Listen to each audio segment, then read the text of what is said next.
მოგებას და რასთან მოგებას, ვისთან მოგებას? საბოლოო ჯამში გამარჯვება იცი რა არის? ქრისტეს მარჯვნივ რო დადგები. სახარებაში ხო გახსოვთ როგორ არის? უფალი რომ დაბრუნდება, ყველა ადამიანი მის წინ წარდგება. ჩვენც მათ შორის. და ყველა ვისაც უცხოვრია როდესღაც. ვინც მაშინ ხორციელად ცოცხალი იქნება, ვინც მაშინ გარდაცვლილი იქნება. ჩვენ ყველანი დავდგებით მის წინაშე. იქ არც ერთი ცოდვა და მადლი არ დაიმალება. დღეს ადამიანს ეჩქარება, სიკეთე გავაკეთე და ვერ დამინახეს. იქ არ დაიმალება, ყველაფერი გამოაშკარავდება. დღეს ადამიანი ცოდვას მალავს. ეს არ დამინა, ეს არ გაიგონ, რომ მე გავაკეთე, რომ ეს გავიფიქრე, არ გაიგონ. როგორც არ უნდა დამალო, ის მაინც გამოაშკარავდება. ყველაფერი ნათელი გახდება. დღეს შეიძლება ჩვენ რომელიმე ადამიანს ვაქებთ. ესეთი კარგია. შეიძლება ის ყველაზე მეტი შერცხვენილი იდგეს იქ. დღეს შეიძლება ვიღაცას ჩვენ ვაძაგებთ, ასეთი ცუდია, მაგრამ ჩვენ დავინახოთ, რომ ის როგორი დიდებულია. ისე რომ ამ წუთის ოფერში ყველაფერი არ ჩანს. და იქ, როდესაც წავდგებით და ქრისტე თავის მარჯვნივ დაგვაყენებს, ეგ არის გამარჯვება. მარჯვნივ ისაც დააყენებს, ხო გახსოვთ რას ეტყვის? შიოდა და მაჭამეთო, წყუროდა და დამალევინეთ. შიშველი ვიყავი შემოსეთ. კიდე რას ეტყვის, აბა გამახსენეთ. საპყრობილეში ვიყავი მომინახულეთ. კიდე ორი დავრჩა.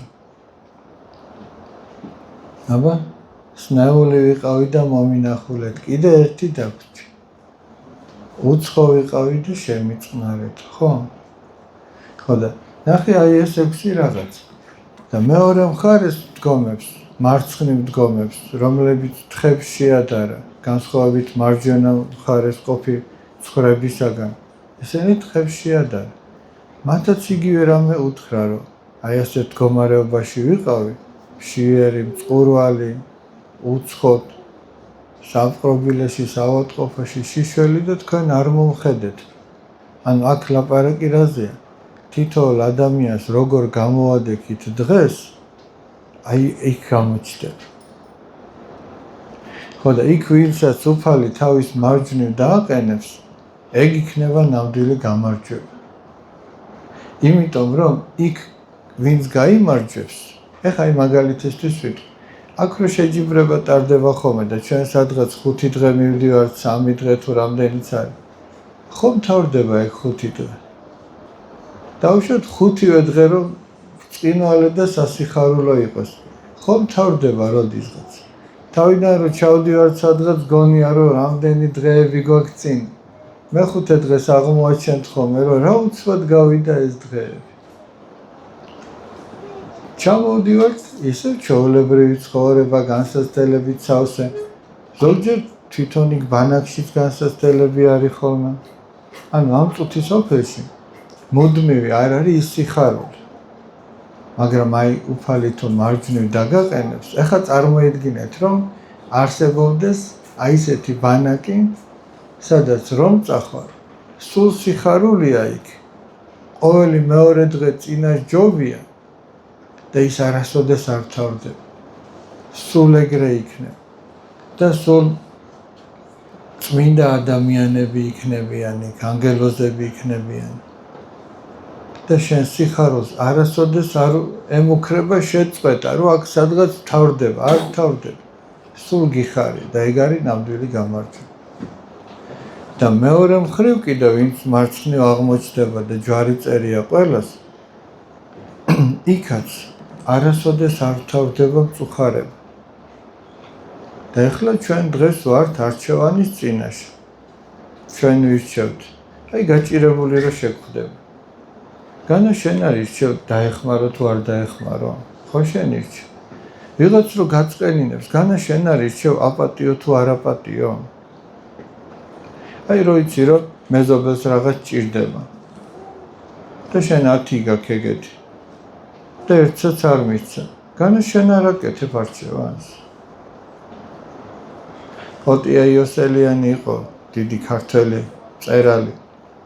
ის ამბობდა, რომ თუ მეზობელს ჭრაქიც არა აქვს, ჭრაქი არის ესეთი ხელნაკეთი ცეცხლის ასანთები, ზეთი უნდა ჩაასხა, როგორც კანდელი თავდახურული, ესეთი რაღაც რო წარმოიდგინე.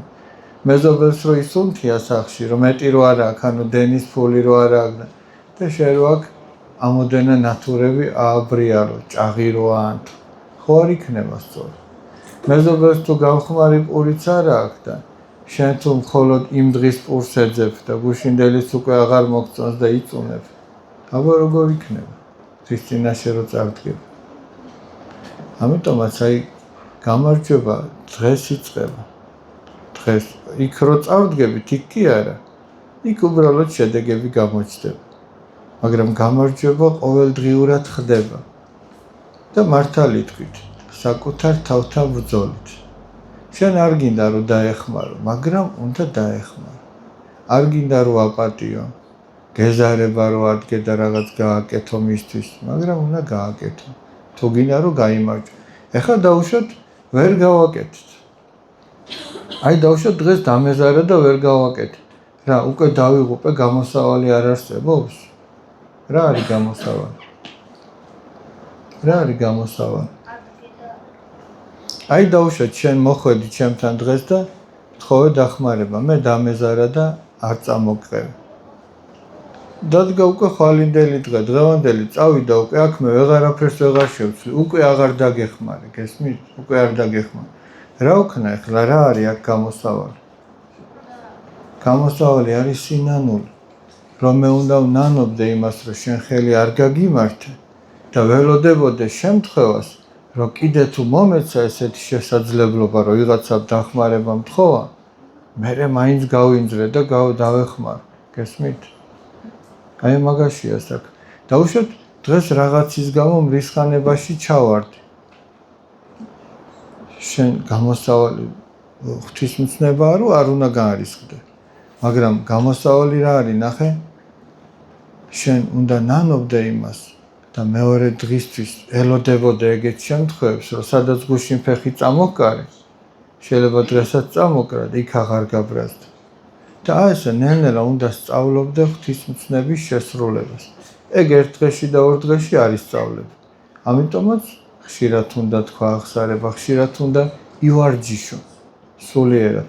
აი როგორც ახლა მაგალითად ადამიანი რო წერას სწავლობს, ხო რამდენიჯერ აი დავუშვათ რომ მიხვედით პირველ, მეორე, მესამე კლასებში, ხო იყო რომ გამოსაწერს რომ მოგცემდნენ ხოლმე. ეხლა რა, დავუშვათ 100 ჯო ერთხელ დაწერეთ და წინვალეთ კარგი კალიგრაფია გაქვთ? მე დღესაც არ მივარგა კალიგრაფია. სათნოება კიდევ უფრო რთულია. დღეს ერთხელ მოინდომე რომ სიკეთე გააკეთო და არიქა ყველაზე კარგად გამოგივიდა, გამორიცხული. ისწავლება სიკეთის კეთებაც, სიკეთის კეთებიც ისწავლება. მოთმინებაც განსაცდელებში ისწავლება. თავმდაბლობა რო შეურაცხყოფენ, ერთხელ ვერ მოითმენ და იტყვი რომ როგორ მე როგორ მაკადრეთ, ორჯერ, სამჯერ, ოღონდ თუ მუშაობ შენ თავზე. ანუ მაშინ ისწავლე 100-ს გამოწერას. თუ მეცადინეობ, თუ ცდილობ ერთხელ ორჯერ, აი ფეხბურთელები, სპორტსმენები, დავუშვათ როგორ ისწავლეს ჯარიმის დარტყმა. დავუშვათ ვინც ძალიან კარგად ასრულებს საჯარიმო დარტყმას რა, მოუნდათ და ადგნენ და დააკვირდნენ და გამოთვალეს ფიზიკის კანონები და ეგრე დაარტყეს, არა. 7000 ჯერ რო დაარტყამ, აი მაგალითად ცნობილია იმ დღეს ადრე კითხულობდა ივანე კობი ბრაიანტი, ხო გაგონიათ? კალათბურთი. როგორც მარჯვენა ხელით ისროდაო, ისე ისროდა მარცხენა ხელით. იმიტომ რომ თუ არ ავსწრები მთელი ერთი ზაფხული, ყოველდღიურად მარცხენა ხელით 1000 ჯერ ესროდაო. არა, ხო არ მეშლები. იმისათვის რომ ესწავლე. აი დაახლოებით იცი რა არის? როგორც მარჯვენა ხელით წერ 100-ს, მეორე ხელით რო ადგე ახლა და დღეში 1000 ჯერ რო დაწერო ეგას. ჩვენ შემთხვევაში პირიქით ხდება ხოლმე დედა მეუბნეოდა 1000 ჯერ და ერთხელ დავწერდი ხო. აი ერთხელ რო ეთქვა და 1000 ჯერ დამეწერა მარცხენა ხელით. მარცხენათიც იგივენაირად დავწერდი როგორც მარჯვენათ. გესმით? და რატო ამბობ შედარება, რატო მომყავს? უნდა ივარჯიშო. სათნოებებში უნდა იო. ჯერ უნდა გაიგო რა არის სათნოება. სიკეთე, მიტევება, დახმარება, გაუწიო ადამიანს და მშიერი რო დააპურო თუ შიშველი შემოსო თუ ავატყოფი მოინახულო თუ პატიმარი. მერე უნდა დააძალო შერთავს. ადვილია დღეში 1000 ჯერ ჯი გამოწერო? ხო არ არის ადვილი. უნდა ამეცადინო შენი თავი. მაშინ მიაღწევ წარმატებას. და თუ საკუთარ თავზე არ გაიმარჯვე, ვერსადაც ვერ გაიმარჯვებ. ჯერ გამარჯვება არის მხოლოდ და მხოლოდ საკუთარ თავზე. დაუშვათ მოჭიდავე ხარ. სანამ ტატამზე გახვალ და იმას ეჭიდავები, ვინც მოდის შენთან. ჯერ შენ მასთან საქმე არ აქვს. სხვადასხვა ამას წინა თუ ყურებდი, მაგას მერე ვიტყვი. საქმე ჯერ გაქვს საკუთარ თავთან. აი მაგალითად 4 წელიწადში ერთხელ არის ოლიმპიური თამაშები, ხო? აი იქ რო გახვიდე და სულ 5 წუთი იჭიდაო, ჯერ აქ მთელი 4 წელი უნდა იშრომ. რო საერთოდ უფლება მოგეცეს რომ იქ გახვიდე. აი მაგალითად ამას წინა თუ ყურებდით, ჭოკით ხტომა რო არის, ხო იცით? დიდი გრძელი ჭოკი, სარი უჭირავთ და რო დაეყრდნობიან და რაღაც გარკვეულ სიმაღლეზე ხტებიან. ის გრძელდება სულ რამოდენიმე წამი, 30 წამი. აი მთელი ეს ასპარეზობა რო გაიქცე და გადახტე. მაგრამ აი 30 წამისთვის რამდენი წელი შრომობს ადამიანი და ვინ აყავს მოწინააღმდეგე? საკუთარი თავი. იქ ხო არავის ეჯიბრება ესე პირდაპირ ხო არ ეჭიდავება. მე ჩემი თავი მყავს მოწინააღმდეგე. ამ გოგონას თავისი, ამ ვაჟს თავისი. ვინ არის სახში რო დამეზარა და მე დავშოთ 100 ჯერ ვაჯობე ჩემს თავს. 100 ჯერ გავიქეცი და გადავხდი. ავაშკაცმა 200 ჯერ აჯობა თავის თავს. და ეს უკვე გამოცდილებითაც ჩემზე წინ არის და კუნთებიც უფრო გაუვარჯიშდა რომ ეს გააკეთოს. და სულიერ ცხოვრებაშიც ესეა. და თან სულიერ ცხოვრებაში ნახეთ რაშია საქმე. სულიერ ცხოვრებაში გარდა ჩვენი სიზარმაცისა ხელს გვიშლის თვითონ დაცემული ძალაც. ეშმაკი, რომელსაც არ უნდა ადამიანის გამარჯვება. სპორტში თუ შენი თავი ყავს მოწინააღმდეგე მხოლოდ. სპორტში პირიქით იცი როგორ არის, ზოგ შემთხვევაში ეშმაკი შეიძლება კიდევაც წაგეშველოს. რა შემთხვევაში? თუ შეგატყო რომ შენ ამპარტავანი ხარ. რატო? იმიტომ რომ თუ მესამე ადგილზე გახვედი და მთელი დედამიწა შენი გონია, მეორეზე რო გახვალ, უფრო მეტად არ იქნება, შეიძლება მარსი და იუპიტერიც უკვე შენი გეგონოს. ხედავ, ამპარტავნება მოიმატა. და ეშმაკსაც ეგ არ უნდა. აიღე შენი მედლები რადგინა, იმ მედლებიანად წაგიყვანს მერე ჯოჯოხეთში. მაგრამ თუ ადამიანი თავმდაბალია, ეგ სხვა ამბავია. აი ამპარტავან ადამიანს კი მიეხმარება ეშმაკი. რომ კიდევ უფრო მეტი ამპარტავნება შეითვისოს და ამითი დაღუპოს. ისე რომ ჩემო ძვირფასებო, მთავარი გამარჯვება ის არის, უფლის მარჯვნივ რო დავდგები და ის გამარჯვება დღესვე ჩვენს ოჯახებში საკუთარ თავთან ბრძოლით მიიღწევა. იმას დიდი მოწინააღმდეგე ჯერ ჩვენ არავინ არ გვყავს. პირველი ეს არის გადასალახი. აი მაგალითისთვის ვიტყვი. საერთოდ სულიერ ცხოვრებაში ასეა. პირველი არის შენი თავი გებძვის, წმინდა მამები ასე ამბობენ. მერე ეს სოფელი, წუთი სოფლის საცდურები და ბოლოს თავად ეშმაკი.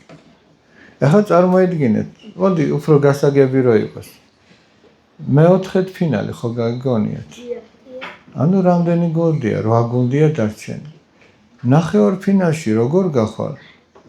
თუ მეოთხედ ფინალს არ გადალახავ, ხო მართალია? ანუ ჯერ შენს თავს თუ ვერ გადალახავ, ნახევარფინალში ვერ გახვარ. მე იმ ნახევარფინალსაც რო გადალახავ, მე უკვე ფინალში თავარი ბრძოლა გაქვს. კომპიუტერული თამაშებში სხვასი არის ხოლმე. ჯერ 1000 რაღაცებს გაივლი და ბოლოს იმ თავარს უნდა შეებრძოლო, არა? იმასაც თუ დაამარცხებ, მე ხარ გამარჯვებული. აქაც ესეა. ოღონ იმასთან ბრძოლას ჭირდება არა დიდი კუნთები, არამედ დიდი სიყვარული, სიმდაბლე, მოთმინება, მიტევება და თანმიმდევრულობა ყველაფერი ამის საკეთებლად. ისე რომ მე გისურვებთ პირველ რიგში მთავარ გამარჯვებას და მე ამ შეჯიბრებაში გამარჯვებასაც გისურვებთ, იმიტომ რომ ესეც სახალისო არის ხოლმე.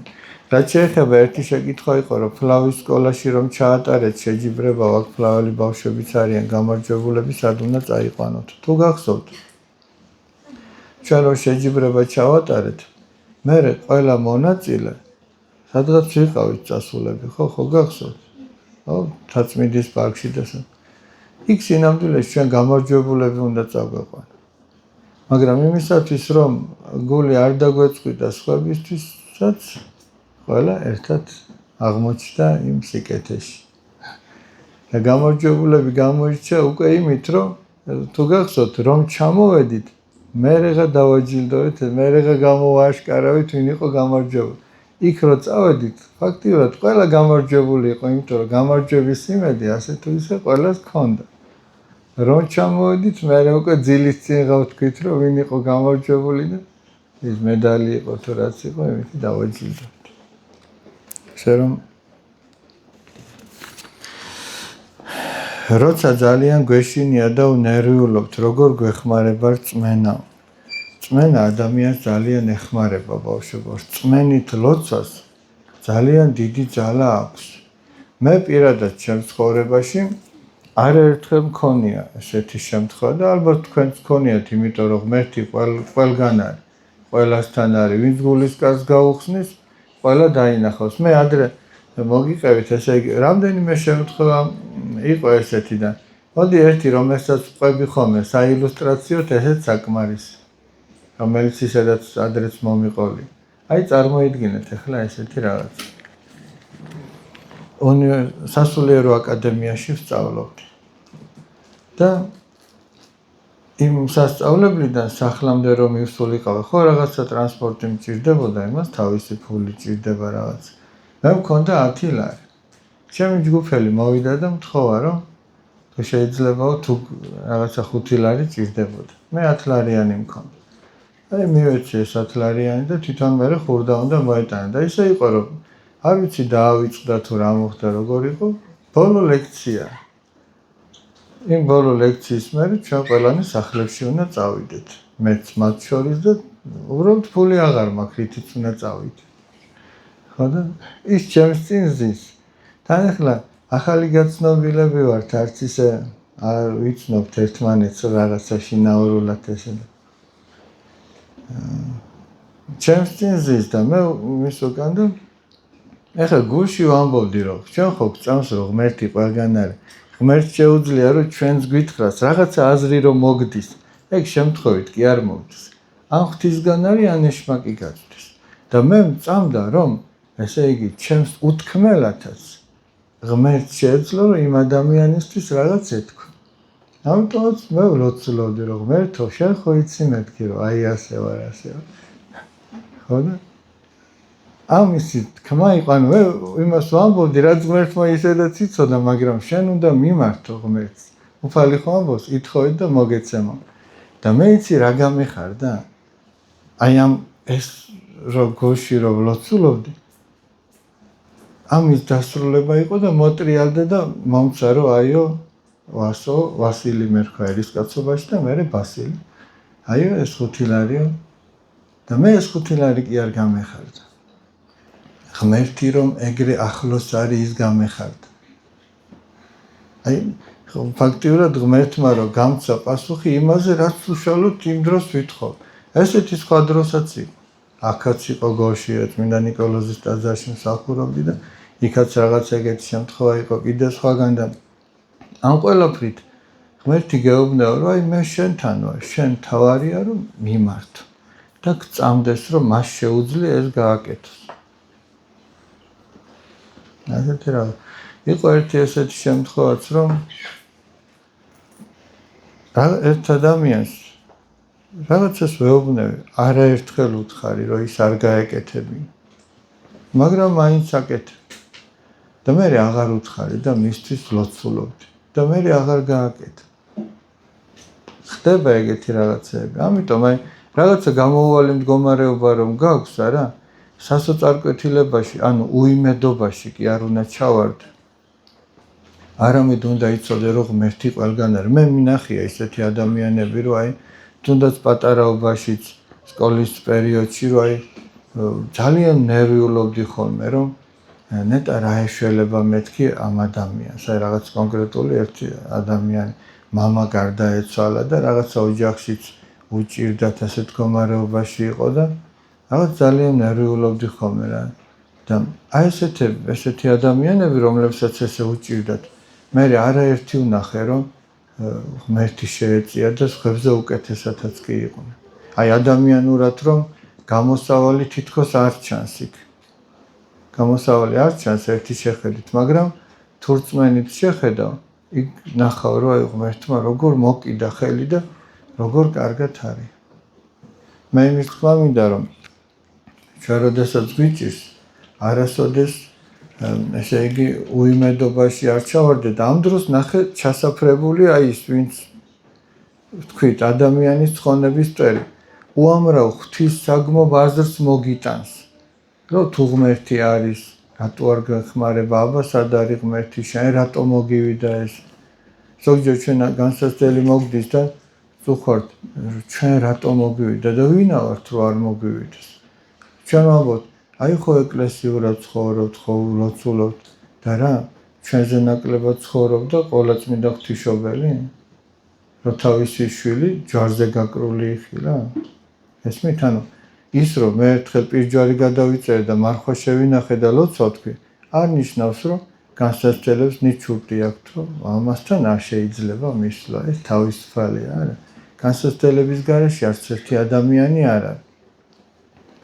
თითოეული განსაცდელის დროს რამდენადაც გაიხსენებ ღმერთს და მისი იმედი გაქვს, შველაც იმდენათვე მოვა.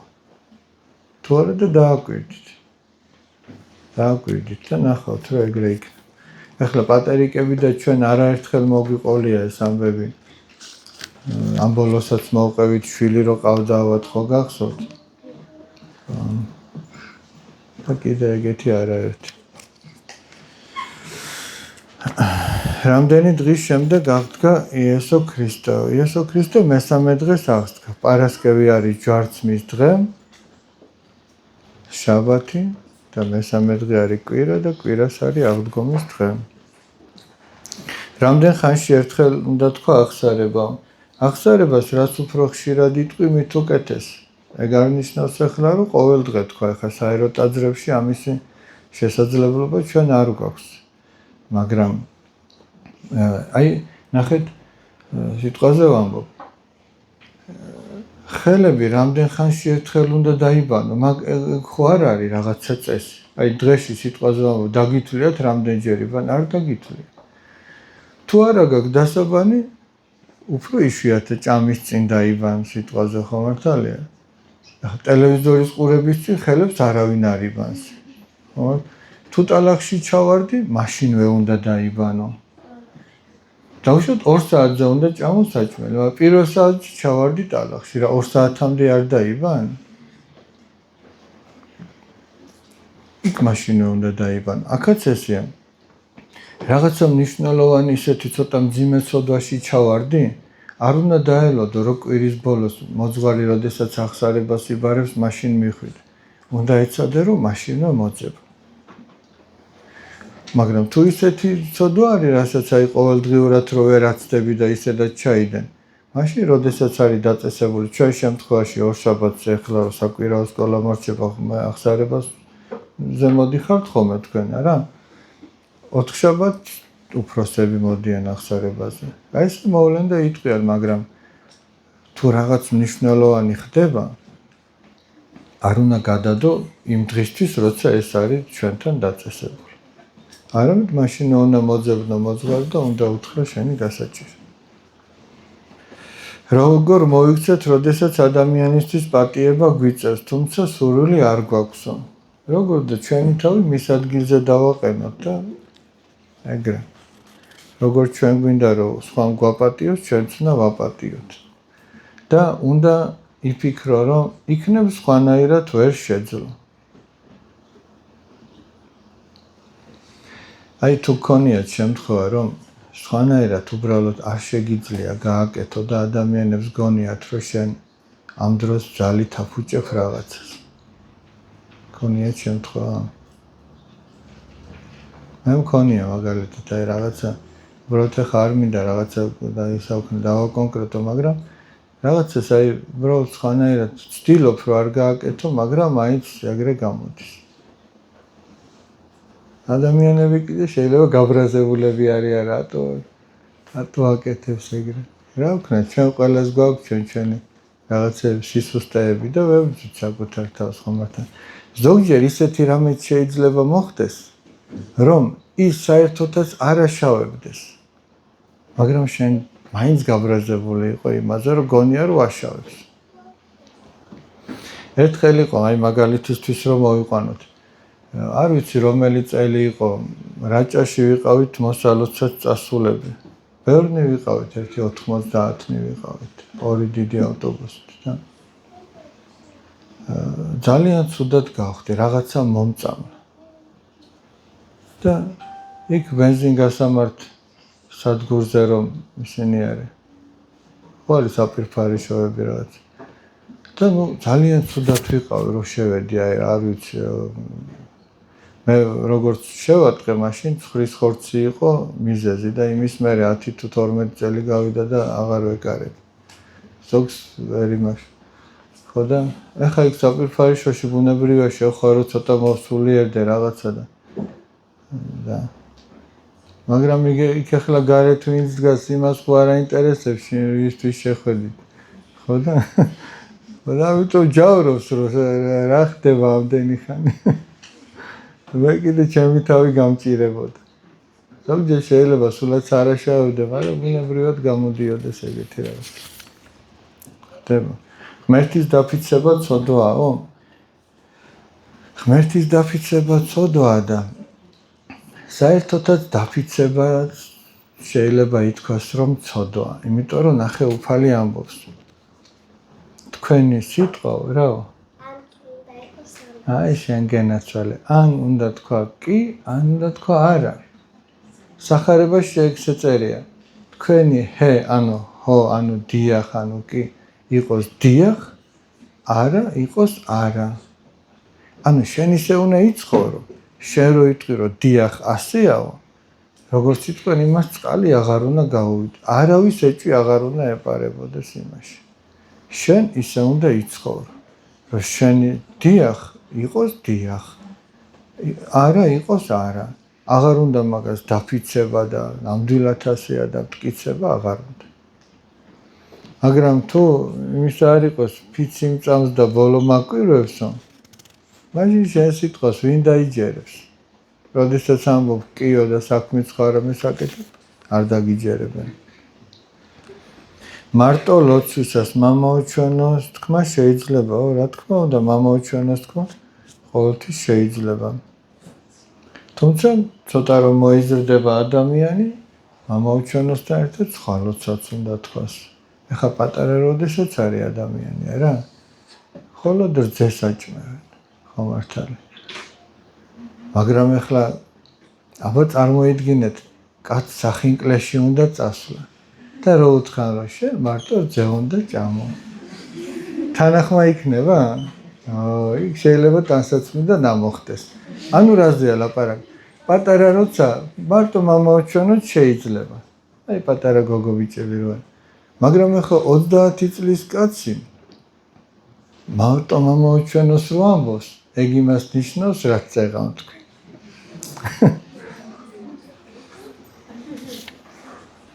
ეს სულიერი გაგებით არის ეს ხორციელი. შეიძლება თუ არა აღდგომაზე ფერადი კვერცხების შეღება. ფერადი კვერცხები მე ვფიქრობ ეს არის მატრაკვეცობა. და წითელი კვერცხი ეს არის აღდგომის აღნიშვნა. ისე რომ შეიძლება თუ არა ეხლა თქვენ გამოიტანეთ დასკვნა. როცა ვლოცულობ ან ლოცვას ვისმენ, თითქოს სულში რაღაც მივლის და ვბედნიერდებიო. რატომ? იცით რა არის? ღმერთი როდის მოიხილავს ადამიანს, ეს ჩვენ არ ვიცით. შეიძლება ეს ლოცვის დროსაც მოხდეს, რომ შენ შინაგანად რაღაც სითბო იგრძნო, სიხარული იგრძნო. თუმცა არ ეცადოთ, რომ ამის გამო ლოცულობდეთ. ამას არ ეძებდეთ ლოცვაში. როდის მოვა ეს, როდის მოგიხილავს ღმერთი, ასე უწოდებენ წმინდა მამები, ანუ როდის მოგეცემა ეს მადლი, ეს სიტკბო, ჩვენ არ ვიცით. ეს არც ჩვენს ლოცვაზე არ არის დამოკიდებული, თქვენ რო იცოდეთ. აი ესე კარგად ვილოცე და ამიტომ მოვიდა, არ არის. შეიძლება ძალიან კარგად ილოცო და ეგ არ მოვიდეს. შეიძლება ვერ ილოცო ისე კარგად და ზუსტად აი იმ სიმდაბლის გამო მოვიდეს. იმიტომ რომ მადლი არ არის შენი შრომის ანაზღაურება. მადლი იმიტომაც არის მადლი, რომ ისე გეძლევა. ღმერთი ისე გაძლე. შენ რო იშრომე, ხელფასი კი არ გადაგიხადა იმ მადლით. შეიძლება სულაც მე მქონდა ერთი ესეთი შემთხვევა, არაფერსაც არ ვაკეთებდი. თბილისში ვცხოვრობდით, დადზე სახლში მივდიოდი და ქუჩაში მივდივარ და რაღაცა ისეთი სიხარული ვიგრძენი, ისეთი და რო ვაკვირდებოდი, არანაირი ხორციელი საფუძველი იმას არ ქონდა. აი რაღაცა ვიყიდე, ან ვიღაცა შევხვდი, ან რაღაცა შეყვარებულმა მომწერა, ეგეთი რაღაცეები არის. აი არაფერი ადამიანური და ხორციელი არ ქონდა. და მე მივხვდი, რომ ეგ იყო რაღაცა სხვა სიხარული. და ეგ როდის მოვა, ჩვენ არ ვიცით. და არც უნდა ვეძებდეთ, რომ მაინც და მაინც ის მოვიდეს. მაგრამ პერიოდულად ღმერთი ადამიანს სასუფეულის პატარა ნაპერწკალს აჩვენებს. აი მარჯვენით დგომა რო ახსენე, ხო გახსოვთ, რომ გაიმარჯვებდა მარადიული სიხარული რო. აი იმის პატარა ნაპერწკლებს აძლევს, რომ ის მოანდომოს. აქ თუ ესეთი კარგია. აი რო ამბობ, რომ აი სხეულში რაღაც მივლისო და ბედნიერდებიო. აქ ამ ცოდვიან მიწაზე 64-დან განდევნილთა ადგილზეთო ასე ბედნიერდები. იქ რომ მიხვალ, იქ რაღა იქნება. ამიტომ ღმერთი ამას გვაჩვენებს ჩვენ პერიოდულად. რატომ არის ახალ და ძველ აღთქმაში განსხვავებული წესები და რომლის მიხედვით უნდა ვიცხოვროთ? თუ ჩვენ უნდა ვიცხოვროთ ახალი აღთქმის მიხედვით, იმიტომ რომ ჩვენ ახალი აღთქმის ეკლესიის შვილები ვართ და ის ძველი აღთქმა სწორედ ახალ აღთქმაზე მეტყველებს. ასედაც ამბობენ, ძველი აღთქმა არის აჩრდილი. ახალი აღთქმისა, ძველი აღთქმა შენ გეუბნეოდა, რომ ახალი აღთქმის ეკლესია უნდა დაარსებულიყო. ყველა ნივთს ხო თავისი ჩრდილი აქვს, აი ნახე ამ ფურცელს ხო აქვს თავისი ჩრდილი, ხო შორიდან ვერ დაინახავენ, მაგრამ აი ეს ჩრდილი ჩვენ გვეუბნება, რომ ამის უკან რაღაცა ნივთია. ის ძველი აღთქმაც გვეუბნება, რომ იმის შემდგომ რაღაც მოდის, რის გამოც ის ძველი აღთქმა დაიწერა თუნდაც. ასედაც ამბობენ, ძველი აღთქმა არის ნაწინასწარმეტყველები, ის რაც უნდა მომხდარიყო და ახალი აღთქმა არის გაცხადებული ძველი აღთქმა. მამო, თქვენი საყვარელი სახარება რომელია? ჩემი საყვარელი სახარება არის ქრისტეს სახარება. ეგ ერთი წიგნია ბავშვობა. ჩვენ კი ვამბობთ, რომ მათეს სახარება, მარკოზის, ლუკას და იოანეს. სინამდვილეში ეს ერთი მთლიანობა, ერთი წიგნია. ეს არ არის 4 სხვადასხვა, ეს ერთი მთლიანობა. აი რო წაიკითხავს კარგად გულდასმით, აღმოაჩენთ ერთი. მიცვალებულს როცა წესი არ აქვს აგებული, მაგრამ აუგებენ. ახალი გარდაცვლიო. პანაშვიდის გადახდა შეიძლება, პანაშვიდის გადახდა შეიძლება. შეიძლება კი არა, აუცილებელიც არის თავის დროზე მესამე დღეს, მე-9 დღეს, მე-40 დღეს წლის თავზე. ასეთი რამ აუცილებელია, იმიტომ რომ მიცვალებულს შენი ლოცვა ჭირდება. ეხლა არ არსებობს ისეთი ოჯახი გარდაცვლილი რო არ იყოს. ყველა ოჯახში არის გარდაცვლილი. ძველად მამაპაისი ათონელი ამბობს, ბავშვებს დააყენებდნენ ხოლმე და რაღაცა რო უჭირდა ოჯახს, ბავშვებს ათხოვინებდნენ ღმერთთან. იმიტომ რომ ბავშვის ლოცვა წრფელია და ისმენს უფალიო და აი ხა თქვენ ხო პატარები ხართ. ხო გყავთ ოჯახში გარდაცვლილები, დადექით ხატებთან და სთხოვეთ მათი სულის ცხონება. ხო გიყვართ ის თქვენი გარდაცვლილები. შეევედრეთ უფალს, რომ მათი სულები აცხოვნოს. შეიძლება თუ არა მარხვა დავიცვათო, შეიძლება. ვინ გამოიგონა ეკლესია? ეკლესია ადამიანური წარმონაქმნი არ არის ბავშვებო, ეკლესია ვინმემ კი არ გამოიგონა. ეკლესია თავად იესო ქრისტემ დააფუძნა. იესო ქრისტემ თავის ხსნელ ნებებში დააფუძნა ახალი აღთქმის ეკლესია. და ჩვენ ვართ ეკლესიის ნაწილი. ეხლა აქ შემდგომი შეკითხვა ასეთია, რა განსხვავებაა ეკლესიასა და ტაძარს შორის? ეკლესია არის კრებული. კრებული. აი ჩვენ ვართ კრებული. საკვირაო სკოლა იცი რას ეწოდება? ჩვენ რო ვიკრიბებით და რო საუბრობთ ღვთის სიტყვის შესახებ, პატიოსნების თუ ზრდილობის თუ ასე სამშობლოზე. ჩვენ ახლა ტყეში შევიკრიბებით კლდის წერზე თუ ამ ოთახში, ეს მაინც საკვირაო სკოლა იქნება. მაგრამ რადგან აი ამ ოთახში ვიკრიბებით, ამასაც ხო საკვირაო სკოლას უწოდებთ. ეგრე არ არის? რადგან ეს კრებული ქრისტეს ეკლესია, ანუ ეს კრებული ადამიანები იკრიბებიან ტაძარში, იმ ტაძარსაც ხშირად ეკლესიად მოიხსენიებენ ხოლმე. თორე ტაძარი არის ქვისგან აგებული შენობა, წმინდა, რომელშიც იკრიბება ეკლესია, ანუ თითოეული ჩვენგან, რომელიც ქრისტეს სახელით არის მონათული, ანუ ყოვლადწმინდა სამების სახელით.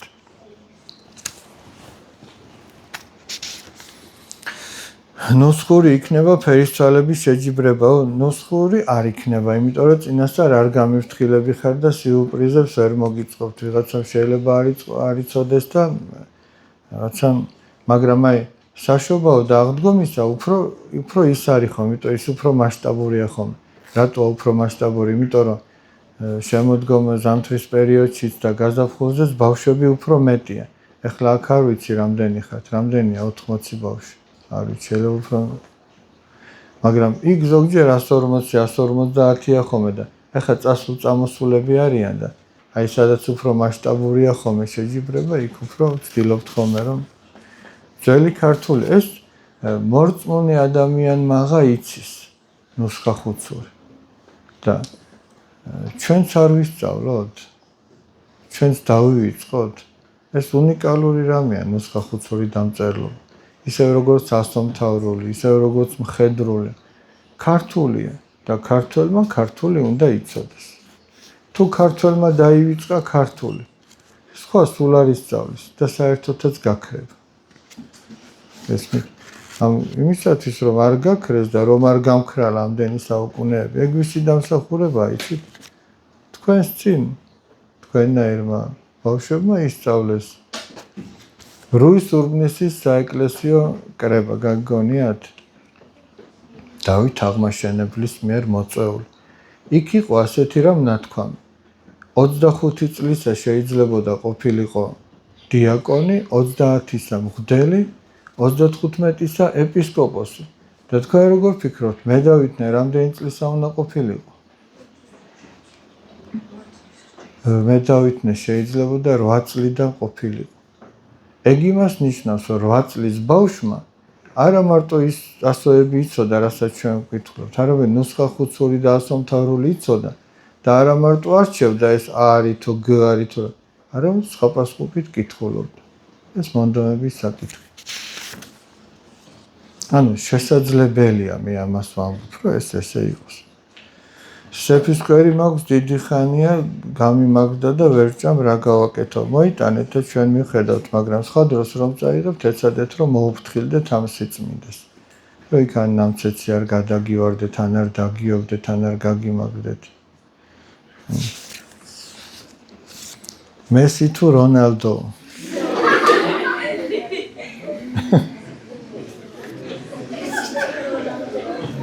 მე ახლა ამ საკითხთან დაკავშირებით თავისთავად ცხადია.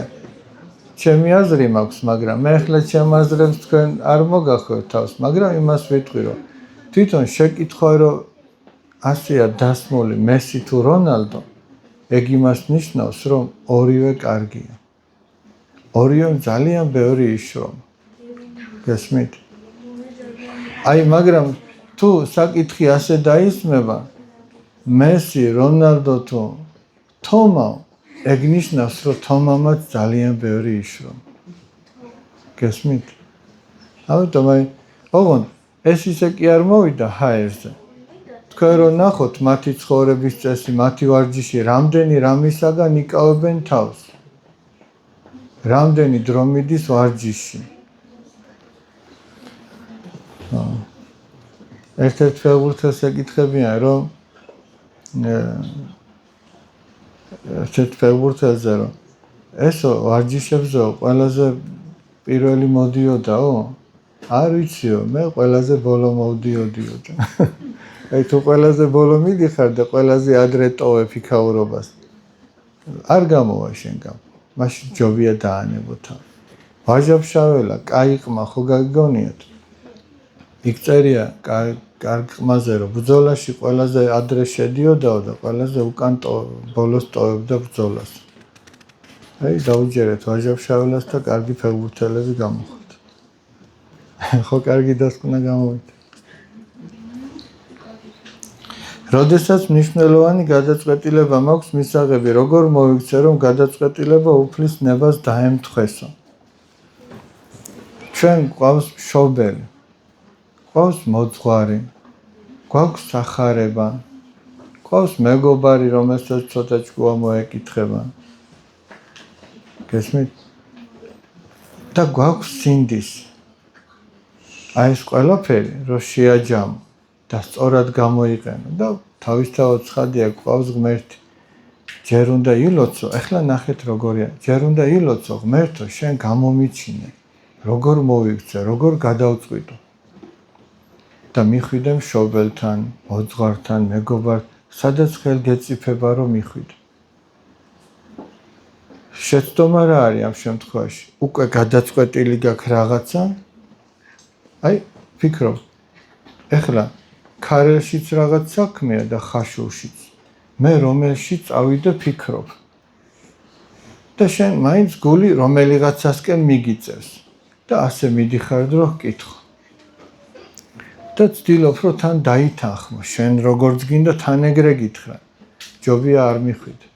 შენ მან ღვთისნებას ვერ გაიგებ და ვერ შეასრულე.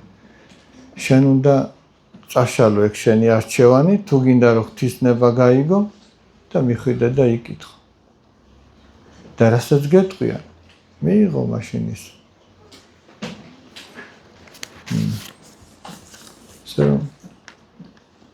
10-11 წლის კატეგორიაში გამარჯვების შანსი მაქვს. კი, როგორ არა გაქვს. მაგის მეტი რა გაქვს? თუ იშრომებ, გაქვს. თუ არ იშრომებ, არ გაქვს. რამდენადაც იშრომებ, იმდენად გაქვს. ეხლა მაგალითად, გახსოვთ ადრე რომ გითხარით მაიკლ ტაისონი. მე 4-ზე თუ 5 საათზე ვდგებოდი დილით რომ მე ვარჯიშაო. თუ გავიგებდი რომ ჩემი მოწინააღმდეგე 2-ზე დგებოდა, მე უფრო ადრე ვდგებოდიო და მე საერთოდაც არ ვიძინებდიო. შენ თუ იცი რომ სხვა 10-11 წლის ბავშვმა 7 ჯერ უკვე წაიკითხა ის რაც წასაკითხი ჰქონდათ და შენ 8 ჯერ არა გაქვს წაკითხული. მაშინ შენ თავად გამოგიტანია განაჩენი შენი თავისთვის. გესმით? ისე რომ უნდა ეცადო რომ უფრო მეტჯერ გააკეთო თუ გამარჯვება გინდა. თუ არა და ისე არ მოდის, ბარგალკები არ იქნება. მე ვეუბნები ხოლმე ბავშვებს, ეხლა წინასწარ თქვენს გეუბნებით. აქ რო დასხდებიან ხოლმე შეჯიბრისთვის. პატარა გვერდით გახედვა და დამთავრებულია შენი შეჯიბრება. თუ გაინტერესებს როგორი მაისურიაცია, წარბები როგორ აქვს თუ მანიკური, მანამდე დაათვალიერე. მერე უკვე შენ ფურცლის გარდა აღარაფერი არსებობს.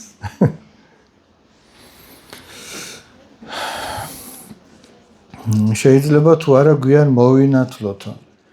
თუ უკვე გვიან არის და ეხლა აპირებ მონათლას, შეიძლება რომ მოინათლო. მაგრამ თუ შვილი პატარა გყავს და აპირებ რომ გვიან მონათლო, ჯობია თავის დროზე მონათლო. თუ ახლა აცნობიერებ რომ ნათლობა კარგია, უნდა მონათლო. ასეთი შეხედულება არსებობს, რომ გაიზრდება, ჩამოყალიბდება, თვითონ გადაწყვიტოს, უნდა თუ არა მონათლა. მაშინ ესე დავსვათ საკითხი.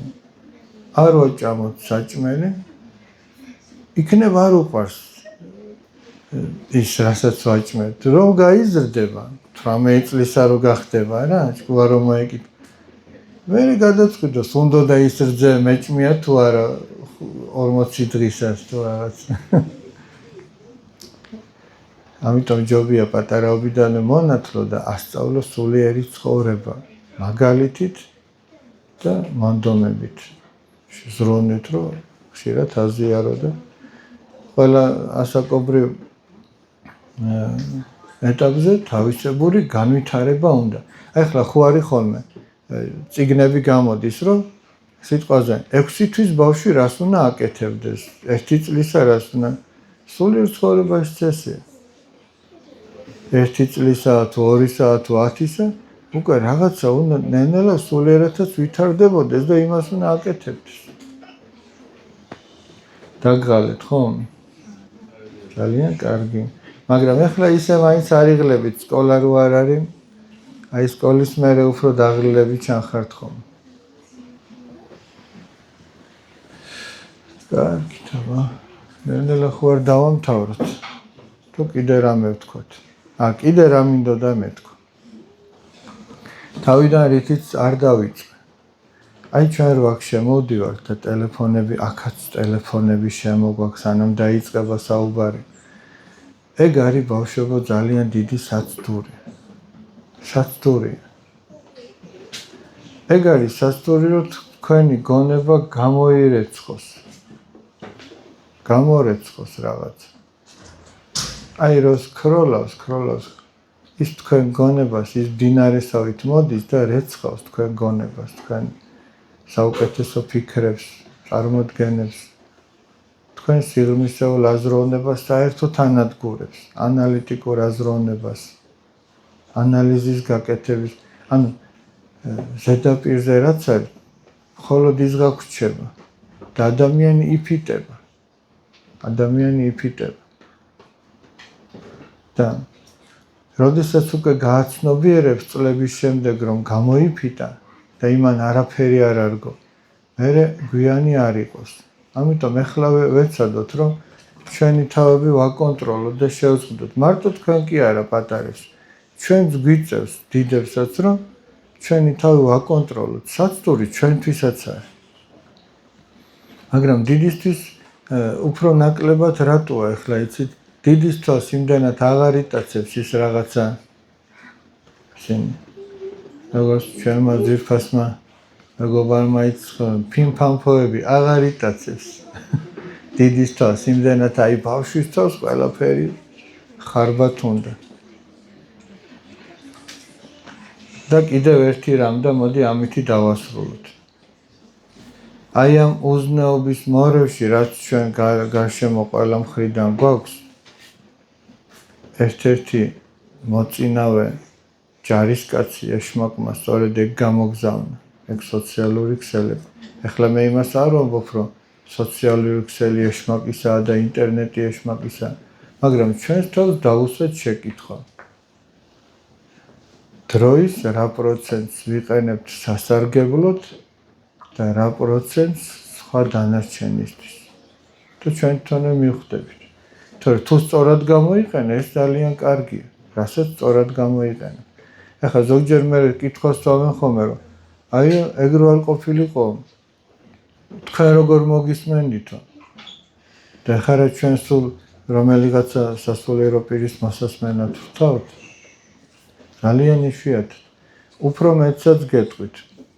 უფრო იოლად ასქროლავთ იმ სულიერს, ვიდრე იმ რაღაცა აიმონობას. თუ არა და თქვენს თავს დააკვირდით. უფრო იოლად აუვლით გვერდს.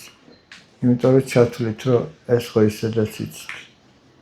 და აი რაღაცას, რასაც თვალი იტაცებს, სულიერ საკითხებს არ ახლავს სპეცეფექტები. და რასაც სპეცეფექტები ახლავს, იგი იმისთვის, რომ თქვენი თვალი მიიტაცოს, მაგრამ ის რამე ღირებულს არ გასწავლის.